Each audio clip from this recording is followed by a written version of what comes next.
Welcome to the Sports MVT Insider, a platform where we are unrelenting in covering our women in sport. And of course, we just absolutely love celebrating these ladies that are achieving such amazing things.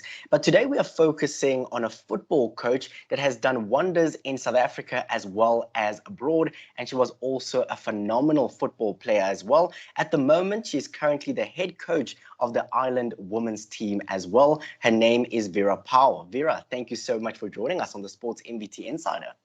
Thank you. What an introduction. Thank you. Thank you so much for joining us. I would like for us to start our conversation here, and I would like to take you away from the world of football. Let's completely remove football from your life. Who is Vera Pauw away from the sports of football? Football is my life. When I'm at home, when I'm with my husband, who's also from football, we actually hardly talk football. Of course, we see the big games, and it stays always part of our lives. But you would not come in here in our living room seeing all kind of pictures or from football, because we try, when we're at home, we try to be together and indeed stay away. So we love to go canoeing. Biking is our passion. Running in the woods I like. Walking through the mountains I do every year with a friend. So lots of activity. We are a moving family. We need to move. But other than that, it's very relaxed and very normal life. Absolutely beautiful. Let's talk a little bit about how your journey started with football. How did you fall in love with the game, and how did you start playing football? It's very typical. I've mentioned it already a lot of times because it's been a bit special. I am still one of a triplet, and the other two are two brothers. They are identical, and I was the girl with two boys. But there were no girls in the neighborhood, so I just grew up like boys grow up, and that is playing football in the streets. And from there, I couldn't play. My brothers could play, but I couldn't play at the club because I was a girl. And that was life. That was it. It wasn't fair, but everybody took the way it was. Nobody thought let a girl play with her brothers or something. So the only way how I could play was on one side of the pitch. I would run forward and backwards where the ball was when my brothers were playing. So I was as tired as they were at the end of the game, probably even more because I'm making more meters than they did. But the parents knew me, so they went then to the other side of the pitch and I could do my running. And nobody really thought, let this girl play. Just let her play with her brothers. It was just another time, another life. And then my father wrote to the association when I was 13, and the minimum age was 16 at that moment to be able to play. So he wrote, like, I cannot stop this girl anymore. This is not fair anymore. So please give her the permission to play then with the adults. So as a 13-year-old, I started to play with the adults. And that's where the spark became a fire. And I've always been fighting for better circumstances since then. Oh, absolutely beautiful. Thank you so much for sharing that incredible story. But I would also like to touch on the fact that you played for VSV Vreeswijk. Tell us a little bit about how your journey started with that particular team. I was playing in my little town with 𝗙𝗱𝗶𝗹, but I couldn't really get further. I was the best of the team and wanted to get more out of my game.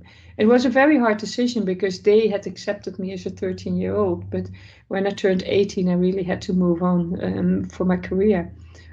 So I went to the best team in the area, within certain kilometers of my house. This was 20 kilometers away from us, and they were playing in the top. So that's how I made that step to Vreeswijk. Oh, absolutely beautiful.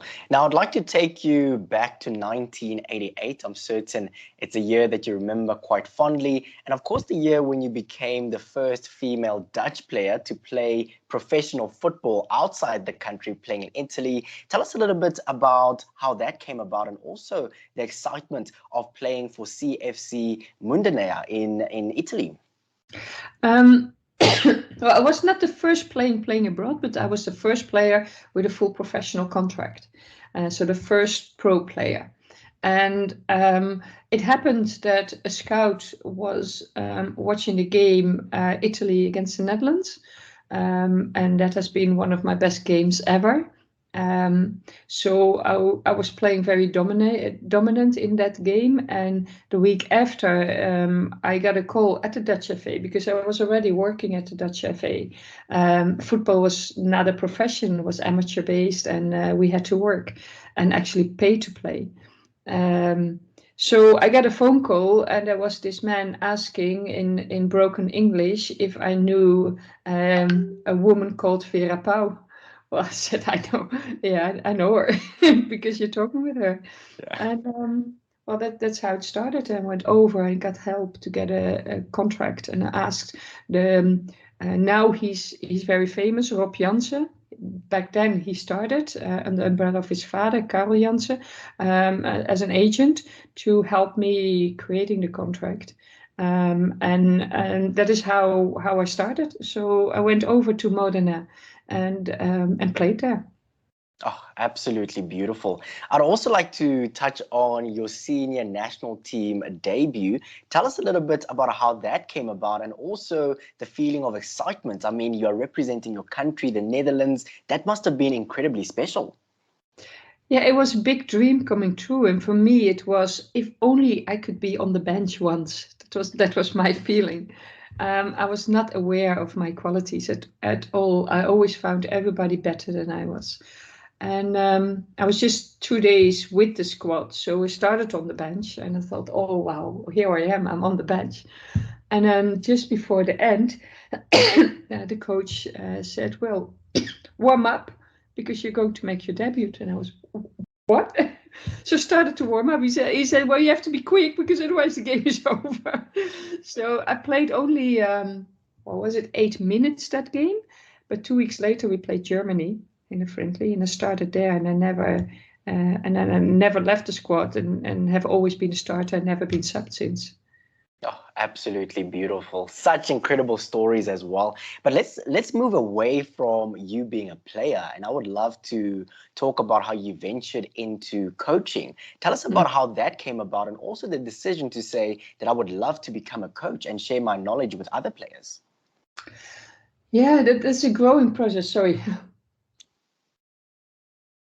That's a growing process for me because, as I said, it was purely amateur football. So I had to decide, what am I going to do next to football? But football was my only and sole passion.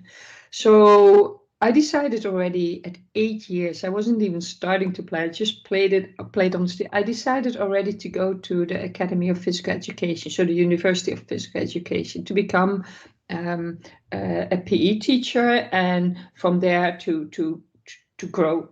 Halfway my high school, I was about 14 or 15, I knew that I would not become a teacher because I just wanted to work with motivated people and not people who actually don't want to be there. So when I went to the selection day for the academy, there were 4,000 applicants and only 280 places. And I said, well, we're never going to teach. So they said, what are you doing here? And I said, I want to have a very, very broad base and a very profound base at a high level.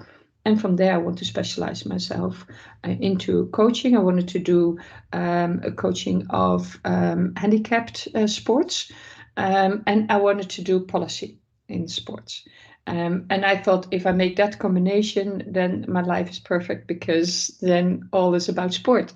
And that's the only thing that I wanted. So they were impressed by that somebody had already thought about it. I was 18 at that moment, and I was accepted at the academy. And then after the academy, I went to a lower school. That was the Institute of Sport, to do my licenses already, and up to my A license. And when I got there, they said, what are you coming to do here? Because you are already licensed to teach here. We can appoint you as a teacher.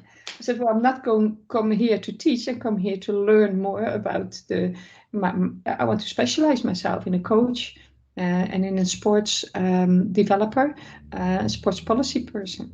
So they had to ask permission from the Ministry because of Education, of the government, because the minister had to give permission because it was not allowed to make that step. And I said, well, I just made up my mind already long ago that this is the path that I want to do. So they agreed, and they put it as a trial, and now it's a normal step. They created projects of it after it because they were so enthusiastic of it.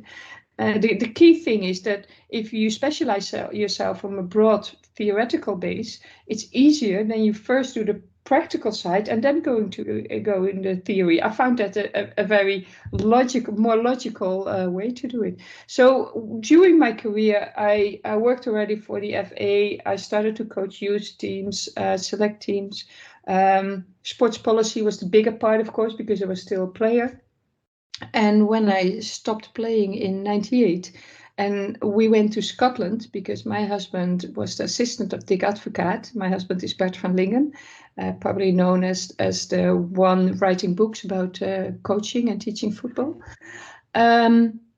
We came there, and Craig Brown, the technical director, came to our hotel asking me if I could become their technical director and national coach. So instead of, my plan was to study or something, because I didn't want my husband to not pick up that opportunity. I suddenly was technical director and national coach. And because all my work that I had done already in it, for me, it was just a logical step and not like thrown into the depth. For me, it was, it was just part of my life already. And that's why I said I actually grew into coaching because of the choices that I made early.